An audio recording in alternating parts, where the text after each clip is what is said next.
Hey there, everyone. Welcome back. Thanks so much for tuning into the podcast again this week. This week's episode is 233, How to Start Elimination Communication, a beginner's guide to EC gear and techniques.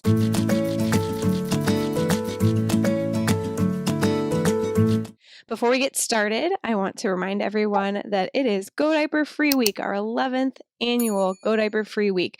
If you haven't already joined the challenge or checked out the page, go to godiaperfree.com/week and you can see everything we have going on there. We've got sales, we've got free classes, we've got contests you can enter, and just lots of great stuff going on. Especially make sure you put in that email address because you will get 5 easy to digest, super duper simple tips on starting EC or potty training, or to just get you wrapped up if you're already in the midst of it. So head on over there, godiaperfree.com/week. And don't worry if you are listening to this after Go Diaper Free Week has already ended. Hang out to the end of the episode and I will let you know how you can still stay in touch with us and take advantage of some of our other events and challenges throughout the year. This is episode 233. When you're done listening, you can also head to godiaperfree.com/233. You can leave us comments there, ask us questions, get all the show notes. I will be talking about a lot of gear today. And so all of the links to everything I mentioned will be over there in the show notes. Make sure you check that out after you're done listening here. Last week, we talked about how simple EC can be, how it can really be just as easy as taking the diaper off, and some tips on how to tell when your baby needs to go potty, a couple challenges you might encounter. Today, I want to give you some more of the technical side of it. You might be thinking, okay, great, Nicole, you told me how to tell when my baby needs to pee, but how do I actually do it? So that's what we're doing today. We're talking about how to practice EC with your baby. Of course, the biggest shift is going to be mindset. So if you missed episode 232, head on back to godiaperfree.com/232 and you can listen, watch, or read the transcript there. But one of the biggest takeaways really is shifting that mindset that the diaper is not a full-time wearable toilet. It is a backup. It's a tool we're going to use to help us for when we can't get to baby right away. And of course, because we have things like floors and vehicles and public places where an accident or what we call a miss would just be inconvenient or possibly embarrassing. So we will use our backups when we need them, how we need them, but we don't use the diaper anymore as a full-time 24/7 wearable toilet. Let's start out with some gear because not only do we have the diaper as a tool, we have a lot of other tools at our disposal to be able to practice EC in a way that is really simple for our families. I want to start out, though, by saying that you don't have to buy any of this. Literally, all you need to practice EC is a baby.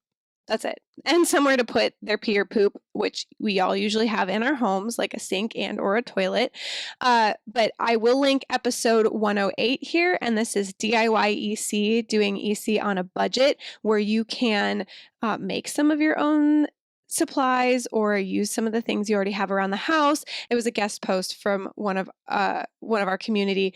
In there, she does mention a couple things that she thinks are like really helpful to have. And that's some of what I'm going to go over here today. But in general, you don't really need a ton to start EC. These are just things that might be helpful along the way. So here's some optional gear. Of course, the one thing that's not optional is the baby. If you're watching the YouTube version, this is my baby I stole from one of my daughters to use as an example here today. And the baby needs something to go in. So if you're not always going to be using the sink or the toilet, sometimes you're out and about and it's not convenient, or you want something that's a little easier to get to or can kind of be right nearby at all times. At tinyundies.com, we have top hat potties. These are great because they fit right between your thighs or your knees when you're sitting, and baby can go right on top. You can use this in a variety of positions, and it comes with the non-slip band to put around the middle and the cozy that goes around the top. Once baby gains neck control, the mini potty is really helpful. It's a really super short potty, so even the tiniest babies can, when they're walking or crawling, can mount this potty on their own. It comes either bundled with the cozy or you can get the cozy separately, but I always recommend getting the cozy because this seat can feel a little bit chilly sometimes. So the Mini potty is great because it's small. I have one in every single one of my vehicles that I drive with kids in it. And I also had, for a long time when my baby was smaller, I had it right on the countertop in my bathroom. So when I was going in there to potty her, I wasn't having to hunch over the toilet or the sink. I could just sit her right on it, either facing me or facing the mirror. And that was a lot easier on my back. So baby can sit right on it as soon as they have neck control. Even if they're not independently sitting, you can hold them on it, and that's very helpful. Another thing that's great to have is a diaper-free play mat, especially when they're not mobile yet and you're doing some diaper-free observation time. You want something to protect your floors. So at Tiny Undies, we also have a waterproof mat. It's really soft on the one side and waterproof on the other. If you're just listening, the long side is about as long as my outstretched arm. So it's a pretty good size here. It's a rectangular shape, and it's got a little bit of plushness to it. It's got a little bit of thickness, so it's nice and comfy for baby. And you could use that either on carpet or a hard floor, and it would still be comfortable for baby. So that's helpful to protect your floors when baby is not moving. We also have a number of other gear backups that I'll go over in just a little bit here for if your baby is mobile and you still want to protect your floors. But those are the other things you're going to want to have, is some kind of EC friendly clothing and some kind of backup. Many of us still use the diaper as a backup in some form or another. You don't have to, like I talked about last week, you don't have to go completely diaper free in order to be practicing EC. That's just the end goal. We want to break away from full-time dependence on diapers. That's really it. But you still need a backup of some kind. So that's kind of the minimum of what you're going to need as far as gear goes. Again, check out the post that I'll link if you're looking for more kind of a DIY and things you could utilize that you might already have on hand. Next, you're going to need to hold your baby. And part of getting your baby into position, of course, is getting the backup and the clothing out of the way. It really depends on your comfort level with your baby and holding them, and maybe holding them in kind of an awkward position. With my youngest, we started her at 10 days old, and I still used a lot of the snap crotch clothing, either with legs, like the footed sleepers, or even those without feet that had the long pants on them, or onesies. And what I would do is just snap the center snap when we were home. If she wasn't in the car seat or we weren't out and about, I would just only have the one center snap done so that I could easily just pop it open and get her diaper off. There are a couple videos I will link from YouTube. Andrea's got of her pottying babies that are teeny tiny. A lot of times it's just a matter of holding them really close to your body with one hand and supporting them fully, including their neck, and then using the other hand to just remove the diaper and then getting them into position. When you have the Go Diaper-Free book, you're going to have access to the library of positions. There are photos and videos to show you every single which way to hold your baby. And if you have any of our digital courses, the programs, especially the Golden Window Newborn EC program, has the catalog of all of the different holds, all of the different positions for baby. And it's not unlike nursing or bottle feeding, where you really just have to kind of find what works for you and what works for baby. And that is probably going to evolve and change as they grow, as you get more comfortable, as they learn new skills and develop more control over their body. But to start out, the classic EC hold is really simple. You're going to hold baby facing away from you in a seated position. I'm going to try to show this on the video with my little baby doll assistant here. And you're going to hold them with two hands securely under the thighs in a little bit of a squat position, with their back, head, and neck resting against your chest. You can kind of even lean back a little bit. So this is the classic EC hold. If you have a boy, you just take a finger, a free finger, and point the penis down in the right direction, whether it's into the top hat potty or the sink. That's a classic hold. And there's a lot of variations of this. You can hold baby over the toilet, the sink, the top hat potty, the grass. Really, you can do the classic hold with you standing, sitting, squatting in a variety of different locations and scenarios. You can hold baby over the top hat potty. You can even modify it a little bit to the cradle hold, where instead of baby sort of in a more upright position, you shift them over to where you're holding them just like you would cradling to rock or feed, and you're just having your hands in that same classic hold position, but with baby's head and neck in the crook of your arm. So this is great for babies who don't have neck control yet, aren't sitting up independently yet, and are more willing and wanting to be in this kind of laid back position. And that's another great one that's good for over the top hat potty. You can kind of just sink their bottom right into the potty there. You can, like I said, do this while feeding. If you're really coordinated, you can just have the top hat potty in your lap while you're feeding, either nursing or bottle feeding the baby, and have them in that cradle hold. Especially newborns often will poop while feeding. They have a gastrocolic reflex that will inspire them to poop while they're feeding. When something comes in, something else has to go out to make room for it. So often babies will poop while nursing, and the top hat potty can be really helpful to have if you're trying to catch those poops. Again, you can use the mini potty for any of these positions, but when baby has neck control, I prefer to just hold them under the arms and sit them on the mini potty, either facing toward or away from me. And again, this can go really anywhere with you. And both of these potties are top rack dishwasher safe, which is great. And then if they do get old and worn out, cracked, whatever, they are number 5 recyclable, at least here in the US.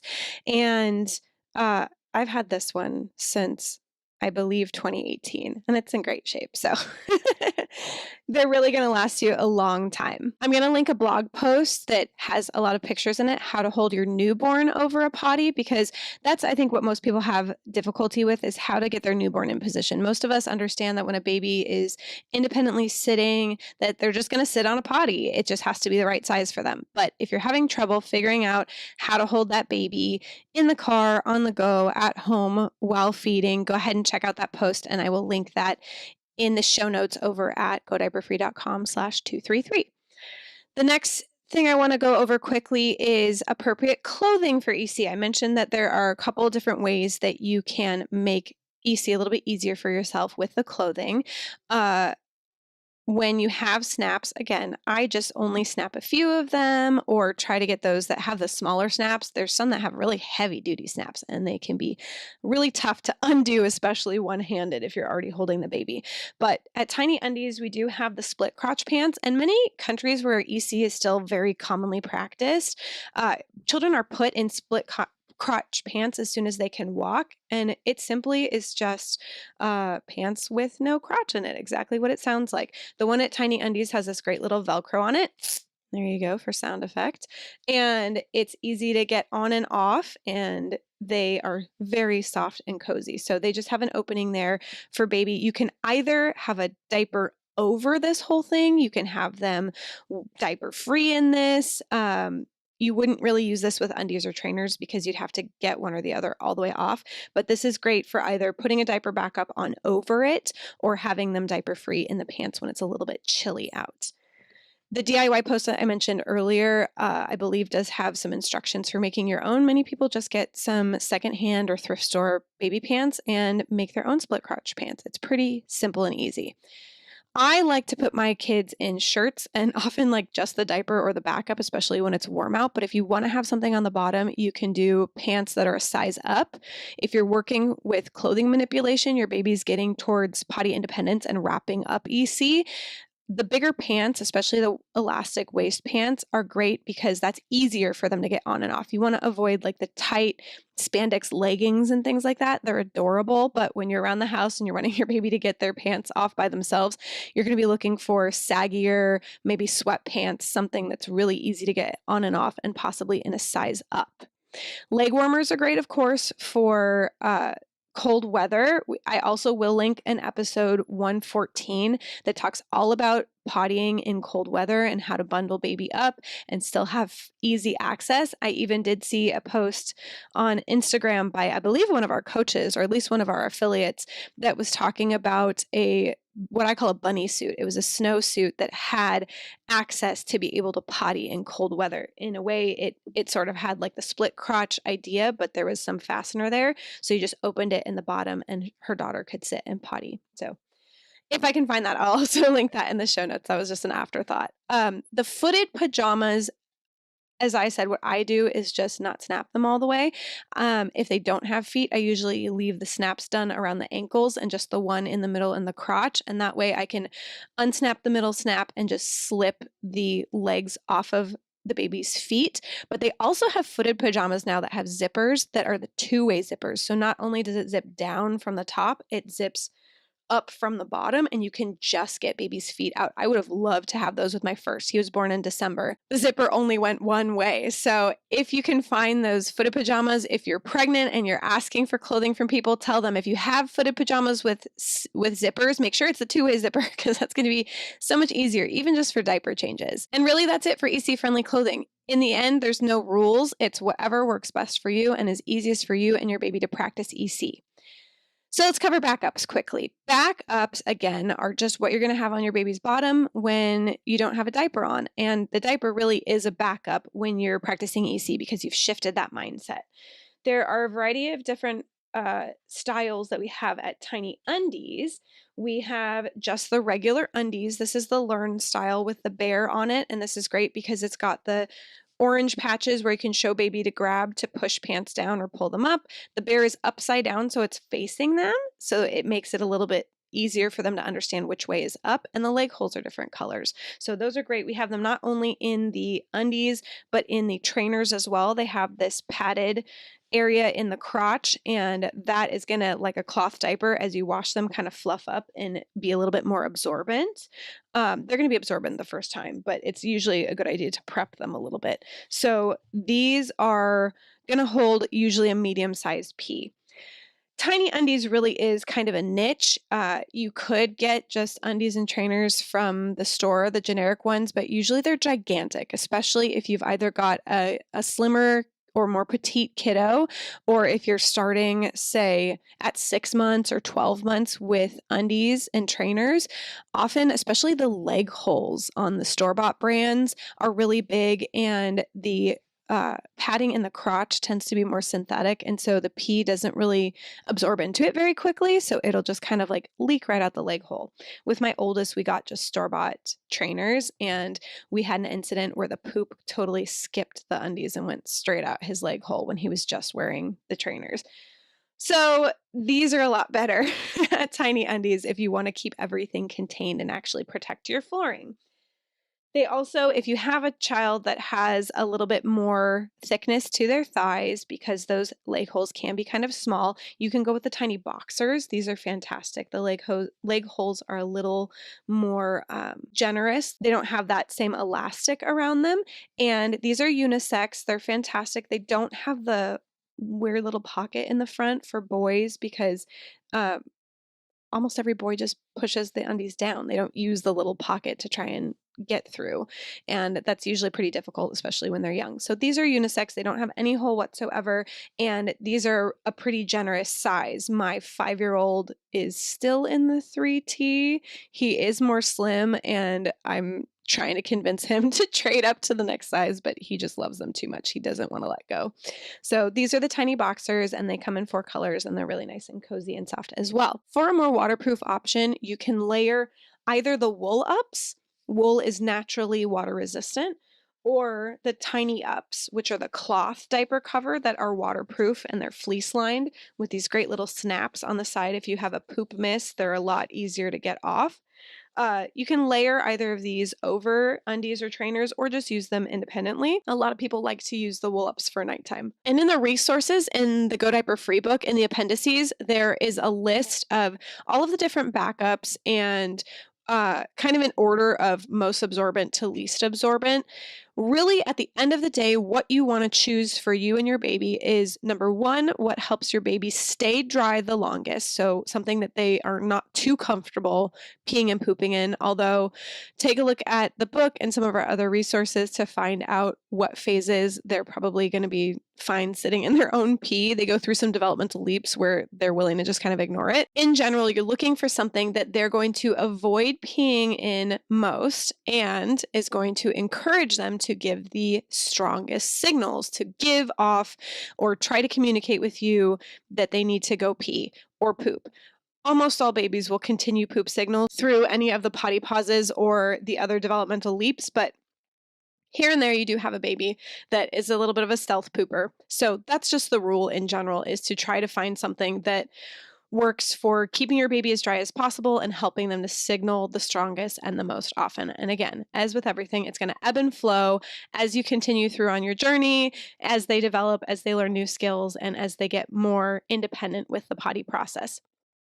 Episode 53 is the ultimate guide to backups. So I will link that as well. And that's everything that Andrea had used with all of her first either 4 or 5 children, both day and night from birth until they were potty independent. So those are some great examples on how she shifted as needed with their needs and with their development. Last, I just want to touch on packing the diaper bag. An EC diaper bag looks really similar to a non-EC diaper bag, except for you might have a potty in there. And while the tiny potty and the mini potty are both great and fit in a diaper bag, there are a variety of other seats out there, some of them that are combo seats. They can double as both a mini potty and a seat reducer for a big potty.